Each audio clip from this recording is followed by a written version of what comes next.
అందరికీ నమస్కారం. శ్రీ రేణుకా ఎల్లమ్మ తల్లి జ్యోతిష్యాలయం ప్రేమ, పెళ్లి, భార్యాభర్త సమస్యలు, ఉద్యోగం, వ్యాపారం, వృత్తి ఇలాంటి ఎటువంటి సమస్యలను ఈ గురువుగారు చాలా చక్కగా పరిష్కరిస్తారండి. సమస్యలు లేని వారంటే ఎవరు ఉండరు కదా. కాబట్టి ఎటువంటి సమస్యకైనా పూజల రూపంగా కానీ పరిహార మార్గం కానీ తెలియజేస్తారు. చాలా నమ్మకమైన గురువుగారు. ఓసారి ప్రయత్నించి చూడండి. మన గురువుగారి పేరు శివరామరాజు గారు అండి. మీరు సంప్రదించవలసిన ఫోన్ నెంబర్ 9398344096. ఫోన్ ద్వారా కూడా జ్యోతిష్యం చెప్పబడును. ఈరోజు మన వీడియోలో ఫిబ్రవరి 4 రథసప్తమి రోజున ఇలా పూజ చేస్తే కనుక జన్మజన్మల చేసిన కర్మఫలాలన్నీ తొలగిపోతాయండి. మరి అవేంటో తెలుసుకోబోయే ముందుగా మన ఛానల్ ఎవరైనా కొత్తగా చూస్తున్నట్టయితే లైక్ చేసి సబ్స్క్రైబ్ చేసుకోండి ఫ్రెండ్స్. మరి ఫిబ్రవరి 4 రథసప్తమి రోజున ఈ సమయంలో ఉపవాస దీక్షలు, సూర్య భగవానుడికి ప్రత్యేక పూజలు చేస్తారు. భూమిపైన సమస్త జీవరాశికి ప్రాణశక్తిని, ఉత్తేజాన్ని ప్రసాదించే అధినాయకుడు సూర్యుడు. అందుకే బాణుణ్ణి ప్రత్యక్ష దైవంగా పేర్కొంటారు. హిందూ సాంప్రదాయం ప్రకారము సూర్యారాధనకు ఎంతో ప్రాముఖ్యత ఉంది. మాఘమాసం శుక్లపక్షంలో వచ్చే సప్తమి తిథి నాడు జరుపుకునే రథసప్తమి మరింత విశేషమైందని చెబుతారు. ముఖ్యంగా ఈ పర్వదినాన సూర్యుడు 7 గుర్రాలపై దక్షిణాయనం నుంచి ఉత్తరాయణ వైపు ప్రయాణం సాగిస్తాడు. అందుకే మాఘసప్తమి మొదలు వచ్చే 6 మాసాలు ఉత్తరాయణ పుణ్యకాలమని పండితులు చెబుతూ ఉంటారు.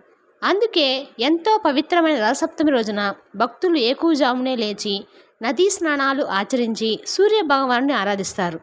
ఈ నేపథ్యంలో రథసప్తమి ఈ ఏడాది ఎప్పుడు వచ్చింది, శుభ సమయం ఎప్పుడు, దాని ప్రాముఖ్యత ఏంటి, పూజా విధానము, ఈరోజు సూర్యుని ఎలా పూజించాలి వంటి వివరాలు ఈ వీడియోలో మనం తెలుసుకుందాము. రథసప్తమి రోజున తెల్లవారుజామున నిద్రలేచి ఇంటిని శుభ్రం చేసుకోవాలి. పవిత్ర నదీ తీరంలో కానీ ఇంట్లో కానీ స్నానం ఆచరించాలి. సూర్యుడికి ప్రతీక అయిన జిల్లేడాకులు తల మీద పెట్టుకొని స్నానం ఆచరిస్తే ఫలితం ఉంటుంది. జిల్లేడాకులు 3 కానీ 5 కానీ 7 కానీ ఆకులు వంటి మీద పెట్టుకొని రేగిపళ్ళు వంటి ఉచిత తలంటు స్నానం చేయాలి. ఇలా స్నానం చేయటం వల్ల కర్మలో చేసిన పాపాలు, జన్మజన్మల పాపాలు, తెలిసి తెలియక చేసిన 7 రకాల పాపాలు తొలగిపోతాయి. స్నానం చేసిన అనంతరము సూర్యకిరణాలు ఎక్కడ స్పష్టంగా పడతాయో అక్కడ ముగ్గు వేసి సూర్యదేవుని ఫోటో లేదా విగ్రహాన్ని ఉంచాలి. చాలా వరకు ఇళ్లలో సూర్యదేవుని విగ్రహాల ఫోటోలు అవి ఉండవు. లేకపోయినా పర్వాలేదు. సూర్యుడి కాంతి కింద పడేటట్టుగా అక్కడ గంధము, పసుపు, కుంకుమ పెట్టి ఎర్రని రంగు పువ్వులతో ఆ చిత్రపటాన్ని కానీ ఊరక సూర్యుడికి సమర్పించినా చాలు. అనంతరము నువ్వులు, బెల్లం కలిపి నైవేద్యంగా పెట్టి సూర్య భగవానుడికి పూజించాలి. అలాగే కొబ్బరి పుల్లల సహాయంతో చిన్న రథాన్ని తయారు చేసి ఆ రథానికి పూజ చేసి ఆవు నెయ్యితో దీపం వెలిగించాలి. ఈరోజు సూర్య నమస్కారాలు చేయటం వల్ల ఆరోగ్యాలు సిద్ధిస్తాయి. ఇక సూర్యునికి అర్ఘ్యం తప్పనిసరిగా ఇవ్వాలి. ఆదిత్య హృదయ పారాయణం చేయడం మంచిది. చక్కెర పొంగల్ నైవేద్యంగా సమర్పించాలి. చిక్కుడు ఆకులతో సూర్య భగవానుడికి ప్రసాదాన్ని నైవేద్యంగా సమర్పించాలి. రథసప్తమి నాడు సూర్య భగవాన్ని ఆరాధించటం వల్ల ఆరోగ్యము, ధనవంతులు, కీర్తి, శక్తి, జ్ఞానం, అనారోగ్యం నుండి స్వస్థత, హానికరమైన శక్తుల నుండి రక్షణ లభిస్తాయి. హిందూ పురాణాల ప్రకారము కశ్యప మహర్షి అతిథి దంపతులకు సూర్య భగవానుడు జన్మించాడు. ఆయన పుట్టినరోజునే రథసప్తమిగా జరుపుకుంటారు. ఈ రోజున ప్రవహించే నదిలో స్నానం చేయటం వల్ల విశేషమైన ప్రయోజనాలు కలుగనున్నాయి. ఈ పవిత్రమైన రోజును తలపై 7 జిల్లేడాకులు ఉంచుకొని నీటితో తలస్నానం చేస్తే 7 జన్మల పాపాలు తొలగిపోతాయని చెబుతారు పండితులు. అంతేకాకుండా రథసప్తమి నాడు సూర్యదేవుణ్ణి పూజించటం వలన మనకి దాన ధర్మాలు చేయటం వల్ల కోరిన కోరికలను నెరవేరుతాయని, ఆర్థికపరమైన రంగాల్లో మంచి లాభాలు వస్తాయని, ఆరోగ్యం విషయంలో మెరుగైన ఫలితాలు పొందుతారని భక్తుల విశ్వాసం. అందుకే రథసప్తమి రోజున సూర్య భగవానునికి సూర్య దేవాలయంలో ప్రత్యేక పూజలు చేస్తారు.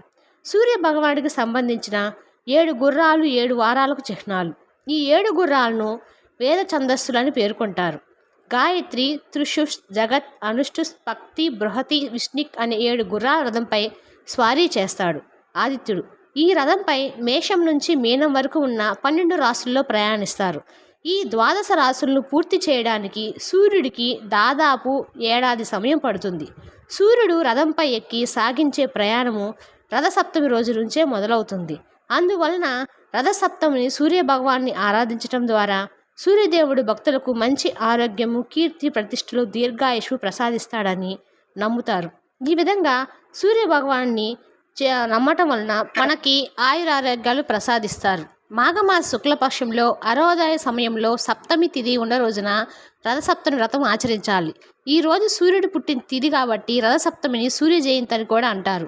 ఈ రోజున సూర్య జయంతి వ్రతం చేస్తే కనుక మనకి దీర్ఘాయుష్ను దీర్ఘకాలం రోగాల నుంచి విముక్తి కలుగుతుంది. 2025 సంవత్సరంలో ఫిబ్రవరి 4వ తేదీన మంగళవారం రోజున ప్రభాత సమయం తెల్లవారుజామున 4:37 సప్తమి తిథి మొదలవుతుంది. కాబట్టి 4/2/2025 మంగళవారం రోజున రథసప్తమి వ్రతం ఆచరించాలి. ఈ రథసప్తమి స్నానం ఎలా చేయాలంటే 7 కానీ 5 కానీ 3 కానీ జిల్లేడాకులు తీసుకొని తలపైన ఒకటి, భుజాలపైన అటు ఒకటి ఇటు ఒకటి పెట్టుకొని, మోకాలపైన అటు ఒకటి ఇటు ఒకటి పెట్టుకొని పైనుంచి తలస్నానం చేసుకుంటూ రావాలి. ఇలా చేయటం వల్ల మనకి శరీరంలో ఉన్నటువంటి కామ క్రోధ లాభమోషాన్ని నశిస్తాయని నమ్మకము. అందువలన జిల్లేడాకులన్నింటినీ రేగిపళ్ళుతో సహా పెట్టుకొని స్నానం చేయాలి. ఈ విధంగా రథసప్తమి రోజు స్నానం చేయటం వల్ల మనకి పుణ్యఫలం అనేది దక్కుతుందన్నమాట. ఇంకోటి, సూర్య జయంతి రోజు సూర్యనారాయణ వ్రతం చేస్తారు. సూర్యనారాయణ వ్రతం అంటే ఏమీ లేదండి, సత్యనారాయణ స్వామి వ్రతం మాదిరే సూర్యనారాయణ వ్రతం కూడా ఆచరిస్తారు.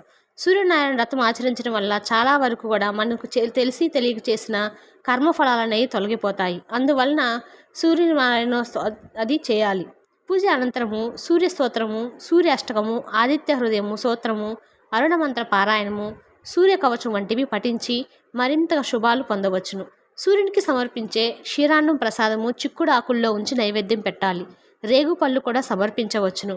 ఇంటి ముందు రథం ముగ్గు వేసుకోవాలి. సూర్య భగవానునికి విశ్వకర్మ నిర్మించి ఇచ్చిన బంగారు రథం పేరు వైజయంతి.